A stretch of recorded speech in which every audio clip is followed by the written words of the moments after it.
You are listening to the Diary of Katy Yehonala, written by Robert Barclay, narrated by Natasha Cheng. The good existing in the world is mainly the result of unrecorded acts of sacrifice. Striving for a remarkable life is always a worthy goal. But the meaning of a life is measured by more than publicized heroics. Yet, there is grace and honor as well, due to the quiet choices made by unheralded people that chart the course of our human journey. George Eliot. Chapter 1. Oh my God, you did what? Jasmine's first reaction was as if I'd eaten her children. It was always the same.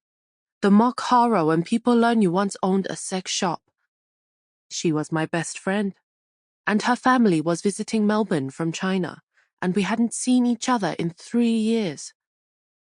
Jazz ran a successful business empire in Shanghai and thrived in the cutthroat world of real estate dealing. Ayah, before you burst a seam, Jazz, I don't mean the grubby massage parlor down a dingy alley full of people in raincoats. These men were more at home in 5-star hotels, boardrooms, and private banquets, finding ways to get their money out of China. Ho ho, I never guessed that part. Oh, don't be so shocked. It wasn't as if I did the deeds myself. I just found myself at one of life's truck stops. You know, a sort of accidental madam. We were lazing on rattan sofas in the garden at the time, having one of those cozy, deep, and meaningfuls as friends do. The way smoothed by a large glass of very decent Shiraz she'd liberated from the airport duty-free. Simon had taken Cheng and their 2 daughters to Mount Dandenong for lunch at Miss Marple's tea room, a favourite of mine. It carried memories of England, not the least being its infamously decadent Devonshire tea. I was used to the Sermon on the Mount, which inevitably followed my admission, prompting my standard defensive line I called the Great Wall of China defense, impervious to all forms of attack. I did what every girl does, except I'm open about it, I said, more tongue-in-cheek than I did to most people. Besides, it was a long time ago, before a lot of things. She smiled. Katy, you don't need to use that old line with me. I've known you since the Flower Garden Mafia days, remember?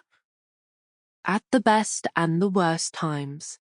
I often wonder if things might have worked out differently if I'd been honest with you years ago, when I got married the first time. I try not to look back on regrets, but oh, hush. You haven't turned into a pillar of salt for your sins. And I wouldn't worry. If St. Peter calls you to account at the pearly gates before you're allowed in, you can always take the left turn to the other place. At least you'll get a warm welcome, and we'll have lots to chat about.